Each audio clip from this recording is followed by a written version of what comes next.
So I've just come and met you like 5 seconds ago.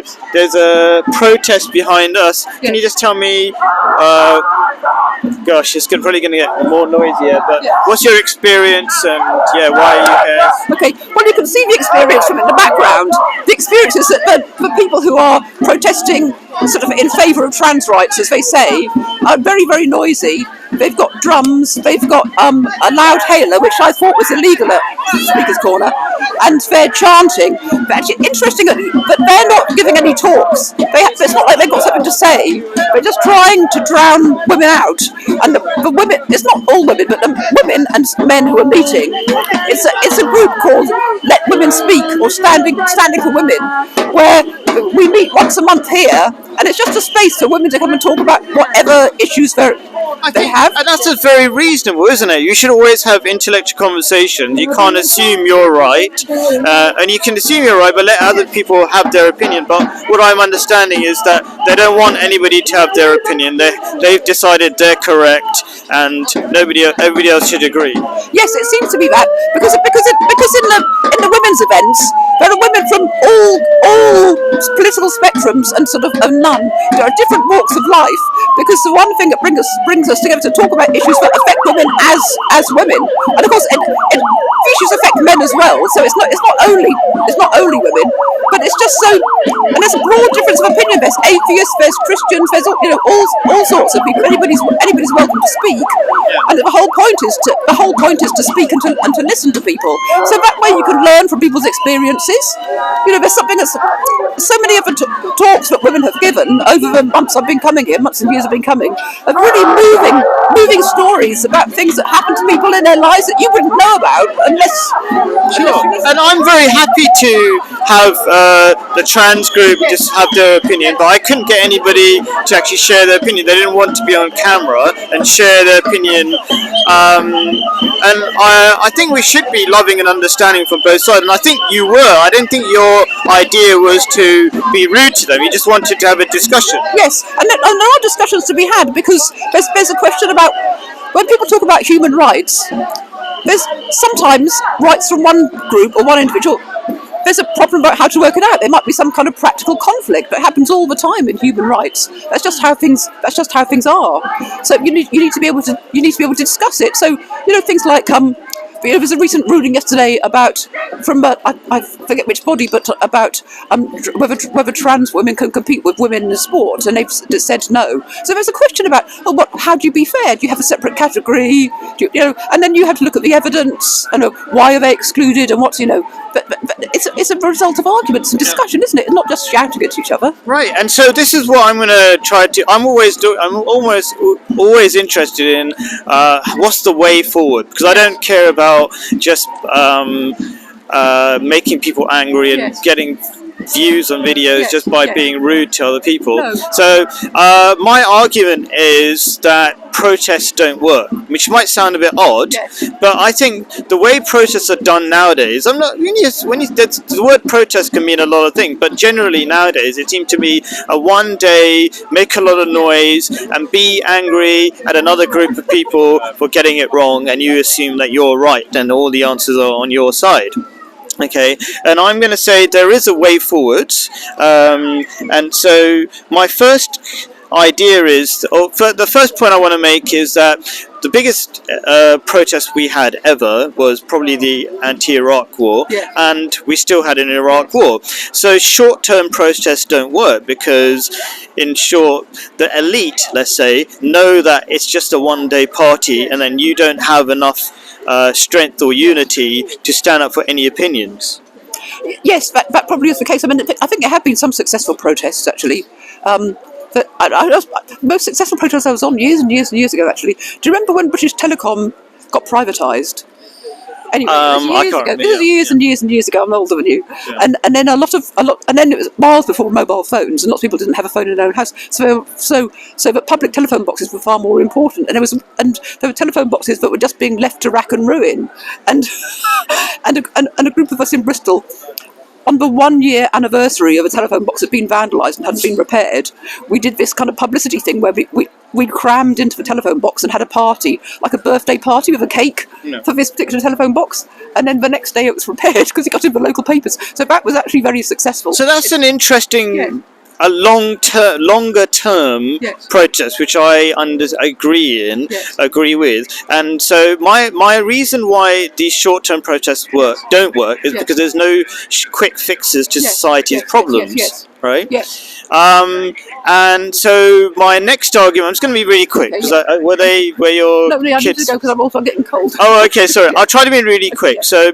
my second idea is that I'm coming from a Muslim point of view. You don't have to agree. I'm assuming you're not Muslim. Well, I shouldn't assume that. No, I'm not Muslim, no. Okay. That I think Islam, what it does, it teaches values from the ground up, and it has the greatest track record for positive revolution. So, for when the inception of Islam, I'm not going to give you a long speech, but we were the rate at which Islam grew was like, in modern day terms, the Alaskans or Eskimos, let's say, taking over America and Russia. And it's quite a big achievement, right? And that's over a very short period of time, of 1 decade, I think, or so. And not only that, it transforms in a very positive way. It's not just territorial, but transformed medicine, science, and things like that. So there's a lot of positivity, and that's a positive revolution. So that's my little idea of how you can have a revolution. And even in today's... I'm sorry I'm talking a bit long, but I'm going to try to be really quick. So you've got like the fastest... Do you know what the fastest growing religion in the West is? Well, it's growing because Muslims growing. So you say Islam? No. It's Islam because you can't leave it. You can't leave it because on pain of apostasy, is death, and because of the birth rates. But it's temporary because the birth rates will slow down as economic development goes, and also because one of the reasons why Islam spread so quickly was because of the sword. It spread at the point of violence, and because when they entered lands, if you were a person of a book, if you were a Christian or a Jew, then you could either convert, or if you didn't want to convert, you had to pay the dhimmi tax, which meant that they were parasitically getting money off the Christians and the Jews who hadn't converted. And if you were a pagan, then you could either convert or die. So that's why it spread. So okay, I mean, sorry. No, it's okay. That's okay. Oh, all right. Anyway, that was incorrect, but I really wanted to have a good conversation, but let me just finish it off. So she walked off. She was a nice enough lady, but I do think people have a sort of anger towards other people. I don't have any anger towards her at all. It's a shame that she didn't want the answer, which is there were so many incorrect statements there. Any of my friends coming over? Just finishing off a video where you can join in if you like. What's happened? So I was just talking to a lady, and I was trying to explain why protests don't work. And as soon as I mentioned I was a Muslim and that Islam has the best track record for revolution, both in the past and now.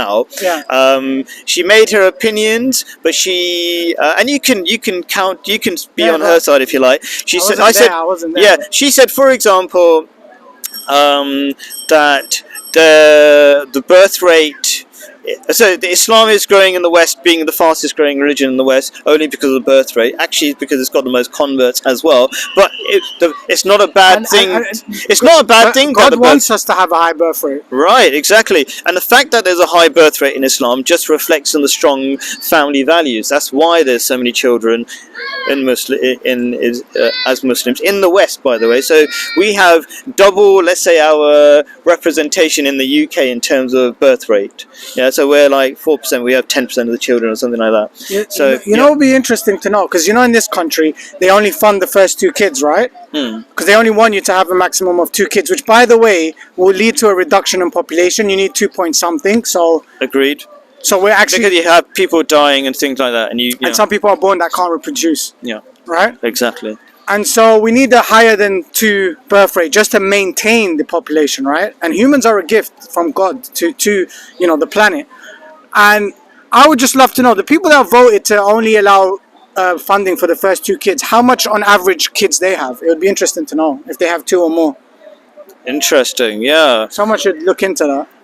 Yeah, and so because we're starting to live in a society where the poor have lots of kids, and by poor I mean the people that still appreciate the value of a child, right? And the really wealthy, because they get around and shag a lot, and But the middle class, they're getting squeezed and they're not reproducing anymore. But it's the middle class that build the countries. And it's Interesting. their children that build the countries. Right? I mean, we do need children to keep the country going. That's true. And so I want to just finish off with like a solution. So I said protests don't work because they're just short term. Right, but what does work is working from the ground up, and I think from watching some of your videos, you're a big Tate fan. Is that correct? So you might agree with what I'm about to say. There's a lot of things that Andrew Tate says that I agree with. That doesn't mean I agree with everything he says. I think that's true. I think I'm a Tate fan, but I don't agree with everything he says. That's a good point. So if you got a broken society, the only way it works is that if you start with a person who's happy, and then that person who's happy and understands his values and how to function in society, only then can they form a family. People who don't know how to do that, they can't form a family over a long period of time. And those families are the things that create communities, and those communities create society in countries, right? There's no protest that's going to fix that unless you fix yourself first, okay? And as Tate says in a famous video, if it's not fixed at the core, it's broken all the way up. Would you agree? I totally agree. And what worries me, especially in the West, is we're moving more and more away from family values that you just mentioned there. You put it in better terms than I can. Yeah, and if you can't tell, he's Christian with all the crucifixes around his neck. So I think people generally of, let's say, who believe in God, who have these common ideas. I just literally walked through a trans protest with my chest held high and my crosses out, Yeah, but at the same time, I'm not against winding people up, but that's a different discussion. I wasn't trying to wind them up. I was just showing them I'm proud of my beliefs, Cool. All right. Anyway, let's have another video in a second because you wanted to talk about something, but we'll finish this one off. Thank you very much for taking part in this, George. It's George, right? Yes. Yeah.